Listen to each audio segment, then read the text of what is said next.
This is Harry Wismer with another edition of Sports Time, brought to you by Bethlehem Steel Company, steelmakers, fabricators, and shipbuilders for the nation.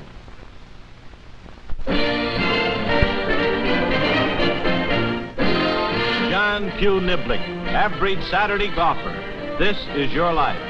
A day you spent on that vale of tears and sorrow called the public golf course. It began just like every other golfing Saturday. You got up at dawn, rushed down to the course, and found the same old situation. Lines and lines and lines of cars. Hundreds of people there before you. John Q. Niblick. This was the first tear in the fabric of your golfing day. The second rip was expected. When you signed up, the man said you'd have hours and hours of waiting just to get on the course. It was a blow, but you took it like a duffer, swinging wildly. Do you remember the first tee, John Q. Niblick?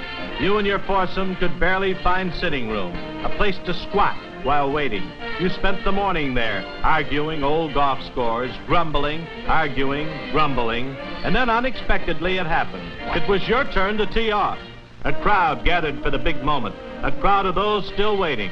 Remember how free and easy it made you feel to have that audience watch you tee off? That audience stayed with you, didn't it, Mr. Niblick? Even when you were putting on the green, there they were, watching and waiting. Sure made you feel relaxed. It wasn't long before you put on a real show for them, trooper that you are. You made that sand trap famous when you had to pay rent for staying there too long. It gave you pleasure to bring laughter to your fellow men, didn't it? But soon it was the 18th hole. The Saturday round was over. All the cares of the week replaced by the cares of the golf course. You worked your weary way home. And as you arrived, your wife, Mashie Niblick, starts to leave, off to play her own round of golf, to fight her own way across the crowded public fairways. And as she fades into the sunset, you wave a weak farewell. John Q. Niblick, average Saturday golfer. That was your life. A day you spent on that vale of tears and sorrow, the public golf course. What can we say? But better luck next weekend.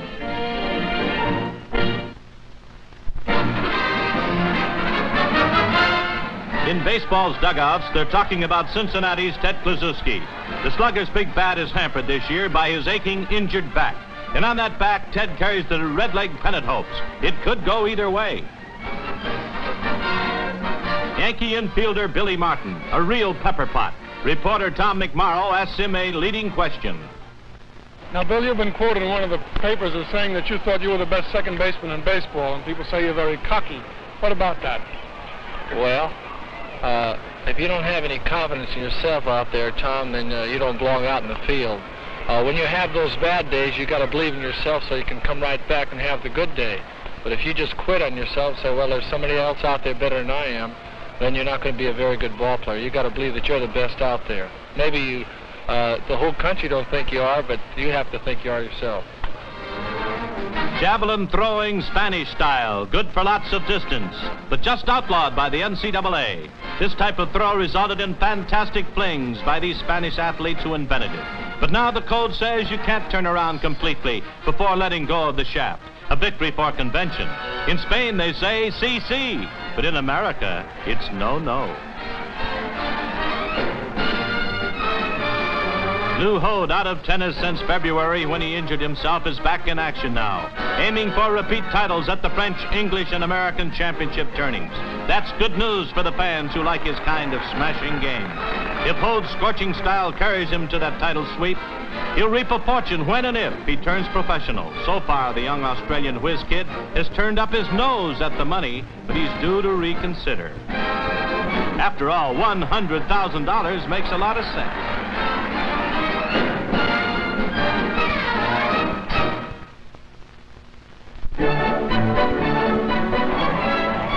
The fastest man on water, Sir Donald Campbell of England, the Speed King, is coming to America this summer for a new record try, continuing a family tradition.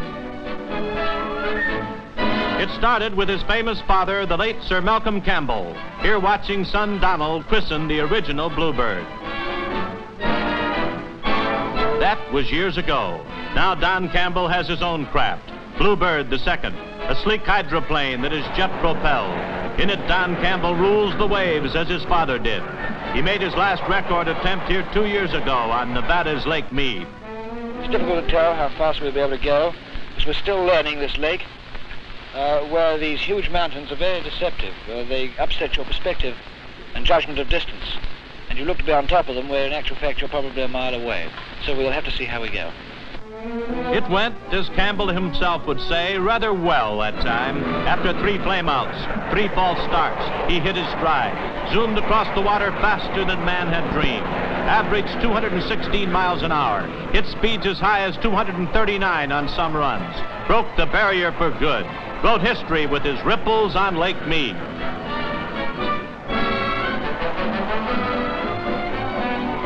But like his father before him, Don Campbell couldn't quit. Last year he raced the Bluebird in England, added 10 miles an hour to his record. On one run, he was clocked at the incredible speed of 268 miles an hour. A fantastic performance. Like his father before him, Don Campbell became the unquestioned speed king on water, a hero the world over, and England rewarded him. At Buckingham Palace last month, he was made Sir Donald Campbell, CBE, commander of the British Empire.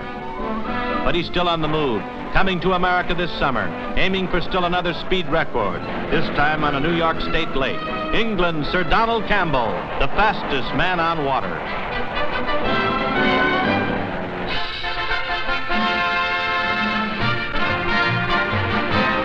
The old 1-2 north of the border, Canadian Army Boxing Championships. It's lightweight Johnny Chesson in the white trunks going round and round with Pete Roulette. But the whirl is about over for Roulette. Chesson lands a good one. Roulette thinks it over, then passes out. He knew his number was up anyway. The champ, Johnny Chesson. In the Beef Trust Division, it's Mike McCready wearing black trunks against Ross Kelleher.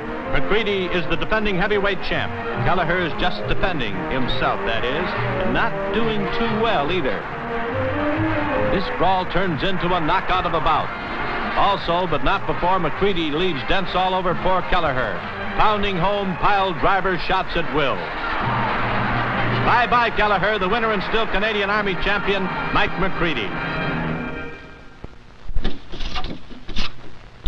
Whether you're a do-it-yourself hobbyist or just a home emergency repairman, doing a job well requires a variety of good tools.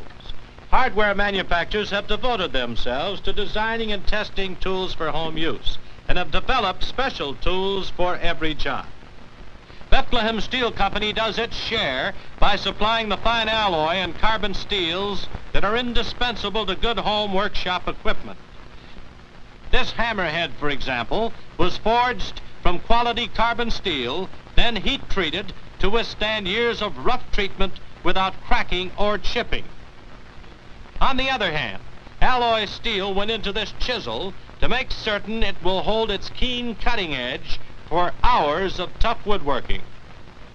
Even the toughest jobs become a pleasure with quality tools made from Bethlehem Steel.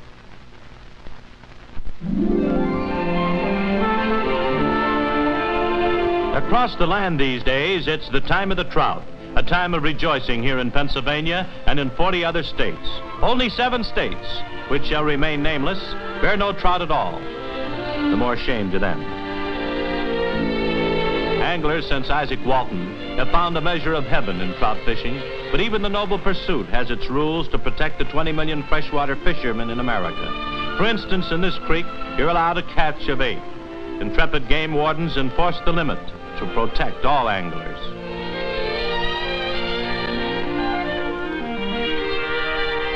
This lad, for being won over, will be warned, not arrested. A lost prize, perhaps, but think of the story he can tell now about the one that got away.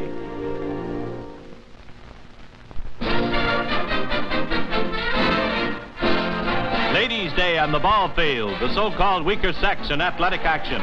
First stop, West Germany in a soccer game with lots of socks. On the defensive right now is the home team as the visiting Dutch squad drives for the goal. Stopped briefly, the girls from Holland keep at it and finally boot one through, much to the disgust of Germany's number 7.